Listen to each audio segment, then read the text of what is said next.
So it looks like we're getting another update on the PS5 Pro from the same source that revealed a lot of the initial details on the specifications, and this comes from Moore's Law is Dead. There's a lot of interesting information here, including a price tag that could be likely in this case.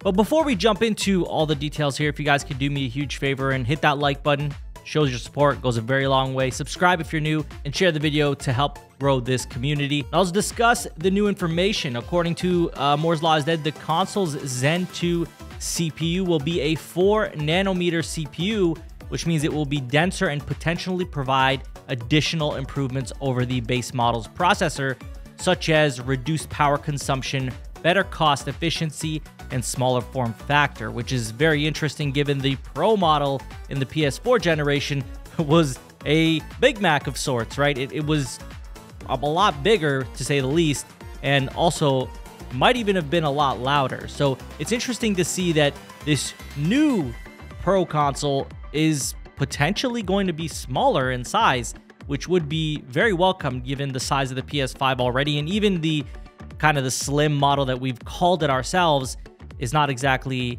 that much smaller. So I think a smaller Pro model would be really interesting. Now, when speaking about the price tag, which is obviously a big question in a lot of our minds, he believes that the system's price could fit into the $500 price range if Sony wanted to. So I don't know if that means that they would take a small loss, or if it would be breaking even, or if it'd be a situation where they make a small amount of profit.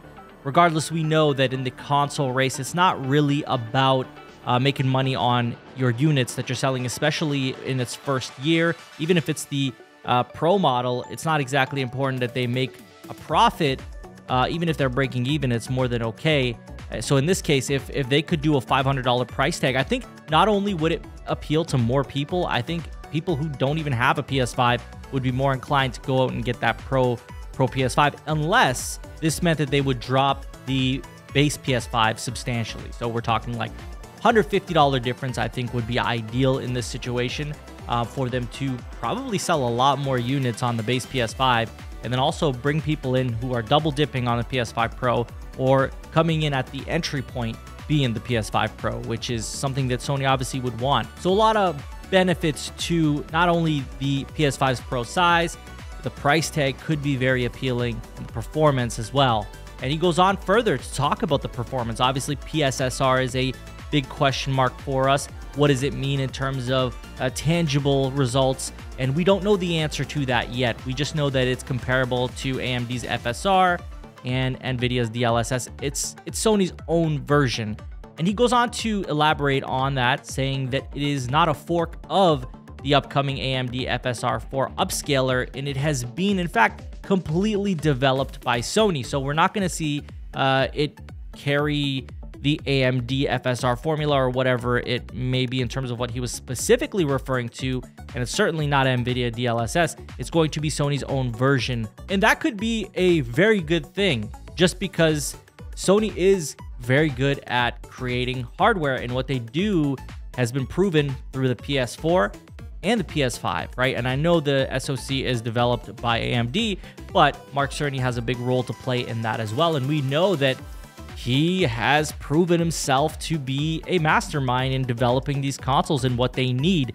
So could PSSR end up performing in a way that surprises us, even side by side with FSR and NVIDIA DLSS, right? So I think there's a lot of question marks here, but I think that there is potential for a great payoff. And I think that PS5 Pro, if it delivers on PSSR, we could see it generate a greater appeal, especially with the rumors of, developers not understanding who the PS5 Pro is geared towards, as they don't feel like they're taking full advantage of the PS5. But I think when we see games like Dragon's Dogma 2, Final Fantasy VII Rebirth, we know that there is room for more performance. And I think PSSR is more so the answer to that.